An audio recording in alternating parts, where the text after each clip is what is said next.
తో పాటు మిగతా 19 సీట్లు ఇంకొక పార్లమెంటు ఇవి కొట్టి చూపించామంటే, ఇందాక చెప్తా ఉన్నారు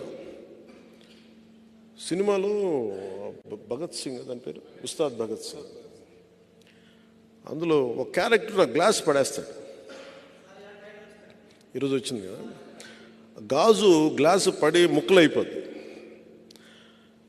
షూటింగ్ చేస్తున్నప్పుడు అడిగా ఎందుకు రాసామంటే, లేదు మీరు అందరు మీ మీద మీరు ఓడిపోయారు అంటే ఒకటే చెప్పాను నేను, గాజుకున్న లక్షణం ఏంటంటే పగిలే కొద్దీ పదునే కొద్దీ. నాకు బేసిక్గా సినిమాలు ఇలాంటి డైలాగ్ చెప్పడం నాకు ఇష్టం ఉండదు. బట్ మా హరీష్ శంకర్ బాధపడలేక చెప్పాను, మీకు తెలియదండి మేము అలాంటి వాళ్ళందరూ మేము కోరుకుంటాం, మీరు తగ్గితే మాకు ఇష్టం ఉండదు. సో మా వాడి హరీష్ శంకర్ బాధ భరించలేక నేను మాట్లాడాను.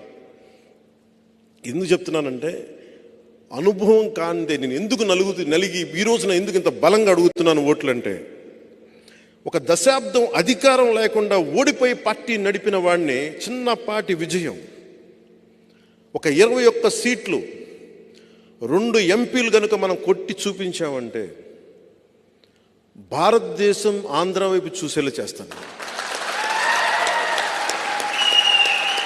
భారతదేశం